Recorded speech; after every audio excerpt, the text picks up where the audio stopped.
जय श्री राधे। पूज्य श्री सद्गुरुदेव भगवान के चरणों में प्रणाम। गीता वाटिका के पत्र पुष्प। पूज्य श्री बंका जी पूज्य श्री पंडित जी को लिखते हैं। श्री चरणों में बालक का सादर प्रणाम।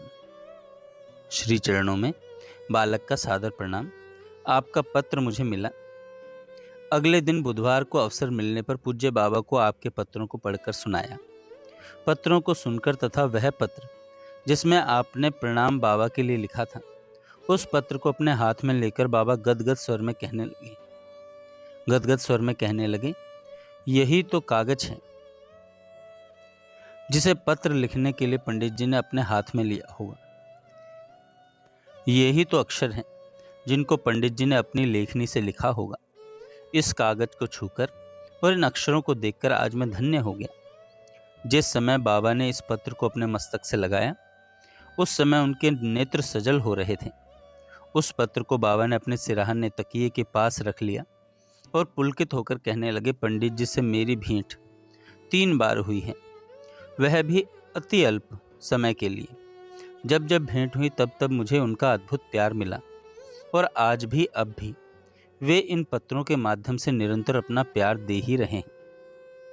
क्या कहूँ, मैं गोवर्धन अब जा नहीं सकता और पंडित जी गोरखपुर आ नहीं सकते, पर कोई बात नहीं, पंडित जी सदा मेरे पास हैं और मैं सदा पंडित जी के पास हूँ। पंडित जी के प्यार दान की गहरी अनुभूति सदा होती रहती है तथा उसका दिव्य रसास्वाद मिलता रहता है। आप सच माने, केवल मैं ही नहीं, जब भी किसी अन्य से बाबा आपके बारे में कुछ चर्चा करते हैं तो भाव विवल हो उठते हैं। मेरे कतिपय आत्मीय जनों ने यह बात मुझे अलग से बताई है। बाबा का स्वास्थ्य आजकल ठीक ठीक सा चल रहा है। उनका शरीर पूर्णतः निरुज है, ऐसा कहते तो बनता ही नहीं। थोड़ी बहुत गड़बड़ी तो हमेशा ही रहती है। वे कई बार ऐसा कहा करते हैं कि मेरा शरीर साथ देना नहीं चाहता, पर मैं तो शरीर को अपने साथ घसीटे ले चल रहा हूँ। ये तो बाबा के शब्द हैं, वैसे उनका शरीर ठीक ही है। श्री राधा अष्टमी उत्सव की भीड़ और उसके उत्तरदायित्व के गुरु भार को वहन एवं सहन करते हुए भी उनका शरीर ठीक रहा, यह कम बात नहीं है। प्रति वर्ष की भांति इस वर्ष भी भाद्र शुक्ल पक्ष की षष्ठी तिथि से लेकर त्रयोदशी तिथि तक श्री राधा अष्टमी महोत्सव उत्साह के साथ मनाया गया, जिसमें अष्टमी और नवमी तिथियां मुख्य थी ही। हम लोगों की आंखों के सामने उत्सव का आयोजन रहा षष्ठी से लेकर त्रयोदशी तक, और उस अवधि में भी जितनी देर तक कोई कार्यक्रम चलता रहा, बस उतनी देर तक के लिए। किंतु बाबा के भाव राज्य की तो बात ही दूसरी है। उनके भाव राज्य के अनुसार तो श्री राधा अष्टमी महोत्सव का शुभारंभ भाद्र मास की शुक्ल पक्ष को प्रतिपदा तिथि से ही 15 दिन के लिए हो जाता है, जब नंद गांव से यशोदा मैया तथा नंद बाबा बरसाने पधारते हैं। श्री वृषभानु नंदिनी का जन्मोत्सव मनाने के लिए भले ही हम लोगों के चर्म चक्षुओं को वह दिव्य उत्सव उल्लास दिखाई न दे, पर बाबा तो प्रतिपदा तिथि से उसी उत्सव में संलग्न रहते हैं और उसी उल्लास में निमग्न रहते हैं। अवश्य ही बाबा की उस संलग्नता को, उस निमग्नता को हम दृष्टिविहीन लोग देख नहीं पाते। देखना तो दूर रहा, उसका आभास तक हम लोगों को नहीं मिल पाता। यदि कभी आत्मीयतावश बाबा हम लोगों को कुछ बतलाते भी तो उसे हम लोग हृदयंगम नहीं कर पाते। बस उत्सव आयोजन के रूप में षष्ठी से त्रयोदशी तक जो दृश्य इन चर्म चक्षुओं को दिखलाई देते तथा जो शब्द इन कर्ण कुहरों में पड़ते हैं, केवल उतना ही हम लोग देख सुन समझ पाते हैं। भाद्र शुक्ल षष्ठी को सूर्योदय के समय सखी श्री ललिता जी का जन्मोत्सव मनाया गया और उसी दिन अपराह्न काल में लीला सूत्र धारिणी भगवती श्री ललिता अम्बा जी का विशद अर्चन हुआ। षष्ठी सप्तमी दोनों तिथियों को श्री रास पंचाध्यायी का सामूहिक पाठ, हरि नाम कीर्तन तथा रास मंडली द्वारा भगवत लीला का प्रस्तुतिकरण। श्री रास लीला रात्रि के समय और श्री चैतन्य लीला प्रातःकाल होती थी। रास लीला के समय पंडाल सदा ही भरा रहता था। अष्टमी तिथि के प्रातःकाल श्री चैतन्य लीला के उपरांत षोडश गीत मंदिर में नगर कीर्तन का शुभारंभ हुआ, जिसका नेतृत्व किया परम पूज्य श्री बालकृष्ण दास जी महाराज ने। मध्याह्न में श्री राधा प्राकट्य के समय सविधि पूजन, बधाई के पद, श्री हरिनाम कीर्तन, उद्दाम नाम संकीर्तन, प्रसाद वितरण, रात्रि जागरण आदि कार्यक्रम हुए। दूसरे दिन नवमी के विशेष उमंग के साथ दधी करदम उत्सव मनाया गया। विगत कई वर्षों से दशमी तिथि को श्रद्धा अर्चन दिवस के नाम से एक विशिष्ट कार्यक्रम आयोजित होता चला आ रहा है। पूज्य श्री भाई जी ने नित्य लीला में प्रवेश चैत्र कृष्ण की दशमी तिथि को किया था। नित्य लीला में प्रवेश की तिथि दशमी होने के कारण यह दशमी तिथि उनके पावन स्मृति के रूप में आयोजित होती है। भाव राज्य की दिव्य निधि परम भागवत बाबूजी के श्री चरणों पर अपने कतिपय श्रद्धा सुमन चढ़ाने का अवसर हम सभी परिकरों को मिल सके, यह श्रद्धा अर्चन दिवस मनाया जाता है। परम भागवत बाबूजी की भागवती स्थिति कैसी अनोखी और रसमयी थी तथा श्री चैतन्य महाप्रभु आदि रस सिद्ध संतों के परंपरा में बाबूजी का कैसा श्रेष्ठ स्थान है, यह सब सुनने को मिला इस श्रद्धा अर्चन दिवस पर श्री पूज्य श्री बालकृष्ण दास जी महाराज जी के श्री मुख से। प्रवचन में श्री महाराज जी ने बताया, ये रस सिद्ध संत हैं, रसिक भ्रमर, श्री प्रिया प्रियतम के रस देश के रसिक भ्रमर, जो कभी कभी हमारे बीच करुणाद्र हो आ जाते हैं, मात्र उस रस देश का संकेत देने के लिए, और संकेत देकर पुनः लौट जाते हैं उसी रस देश को। उनकी वाणियाँ ही हैं उन रसिक भ्रमरों का रसमय गुंजन रव। पूज्य भाई जी के चित्र में श्री विग्रह का पूजन जिस समय स्वयं पूज्या माँ ने किया, उस दृश्य से श्रद्धा भाव कितना उद्वेलित हो उठा, उसको मैं कैसे व्यक्त कर पाऊंगा। सो मैं कहूँ कवन विधि वर्णी। माँ द्वारा पूजन हो जाने के बाद सभी बाबूजी के प्रति सुमन के रूप में अपनी श्रद्धा समर्पित करते हैं, पर ऐसा कौन होगा जिसके वे श्रद्धा सुमन अश्रुकण से आर्द्र नहीं हो उठे होंगे।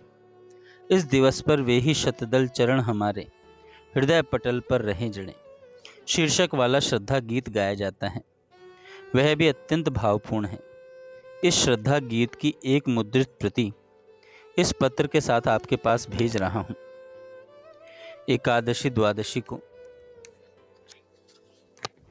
साधारण प्रकार से ही कार्यक्रम संयोजित होते हैं। त्रयोदशी को भगवती श्री षष्ठी देवी का पूजन होता है तथा रात्रि के समय जागरण होता है। श्री राधा अष्टमी महोत्सव का आंखों देखा हाल गोरखपुर रेडियो स्टेशन ने भी उत्सव के कुछ दिन बाद प्रसारित किया था। इस राधा अष्टमी महोत्सव का सर्वाधिक भावोद्दीपक अंग था बाबा द्वारा श्री गिरिराज जी की परिक्रमा तो बाबा प्रतिदिन करते ही हैं, पर उत्सव के दिनों की बात कुछ और ही हुआ रहा करती है।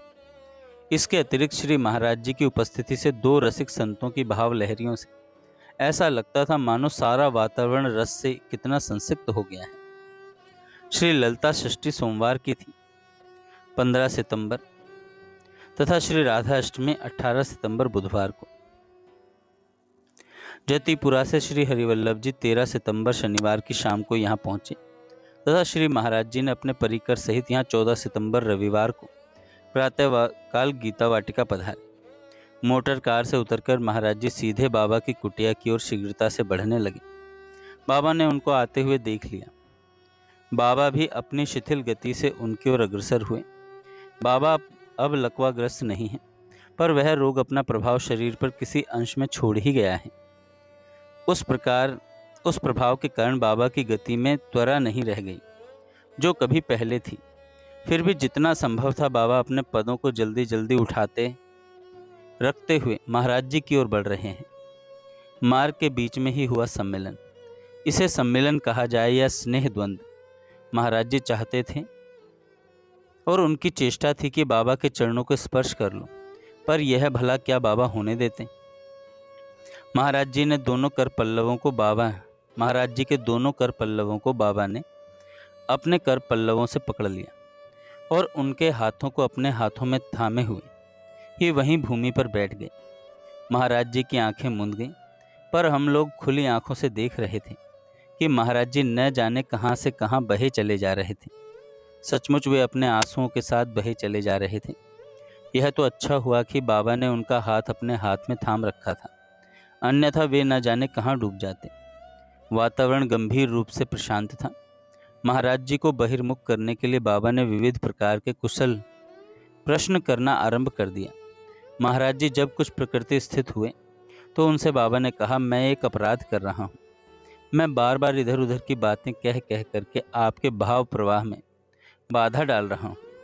भाव के गहरे आवृत कहीं गंभीर रूप से उपस्थित न हो जाए, इसलिए यह अपराध कर रहा हूँ। अन्यथा होता यह है कि भाव के गंभीर प्रवाह में आप मुझे देखते रहते और मैं आपको देखता रहता। हम दोनों ने न जाने किन किन उर्मिल भाव लहरियों में डूबते उतरते रहते। हम दोनों न जाने किन किन उर्मिल भाव लहरियों में डूबते उतरते रहते। फिर होता यह है कि ये उपस्थित जन चुपचाप खड़े रहते तथा मौन नेत्रों से हमें निहारते रहते। इन उपस्थित जनों के सुख के लिए ही आपके भाव प्रवाह में बाधा डालकर वातावरण को हल्का बनाए हुए हूँ। आपको बहिर्मुख बनाए रखने का अपराध मेरे द्वारा अवश्य हो रहा है। थोड़ी देर रुककर पुनः श्री महाराज जी ने बाबा से कहा, ऐसा दिन कदाचित ही हुआ हो जब मैं आपको स्मरण न करता हूँ। ब्रज के दो संतों की स्मृति मुझे सदा ही बनी रहती है, एक आपकी और दूसरे पंडित जी श्री गया प्रसाद जी महाराज की। पास में श्री हरिवल्लभ जी बैठे हुए थे। तुरंत उनकी ओर उन्मुख होकर बाबा ने कहा, दादा तुमने यह तो बताया ही नहीं कि क्या यहाँ आने से पहले पंडित श्री गया प्रसाद जी महाराज से मिलकर आए हो या नहीं। श्री हरिवल्लभ जी द्वारा हाँ कहे जाने पर बाबा ने फिर पूछा, क्यों वे सानंद है ना। पुनः श्री हरिवल्लभ जी से हाँ का उत्तर मिलने पर बाबा ने श्री हरिवल्लभ जी से कहा, दादा तुम पंडित जी से मिलकर आए हो, अतः अपना हाथ मेरे मस्तक पर रख दो। ऐसा कहकर पूज्य बाबा ने चाहा कि श्री हरिवल्लभ जी का हाथ अपने मस्तक पर रख लूं, किंतु विनय आधिक्य से श्री हरिवल्लभ जी ने अपना हाथ संकुचित कर लिया। फिर प्यार में भरकर बाबा श्री महाराज जी से बोले, जब मेरा सौभाग्य परम सौभाग्य उदित होता है तब आपका यहाँ शुभागमन होता है। दो बात बड़ी महत्वपूर्ण है। श्री हरिवल्लभ जब यहाँ आते हैं तो ब्रज भूमि के संगीताचार्य का पद यहाँ विराजित हो जाता है, और जब आप यहाँ पधारते हैं तो ब्रज मंडल का संत समाज यहाँ मूर्तिमान हो जाता है। भावमग्न श्री महाराज जी रस सिक्त स्वर में इतना ही कह पाए, आपकी उपस्थिति से दुर्लभ दर्शन भी सहज सुलभ है। बस आप सदा सर्वदा इसी प्रकार से दर्शन देते रहें। जय श्री राधे। आगे हम कल सुनेंगे।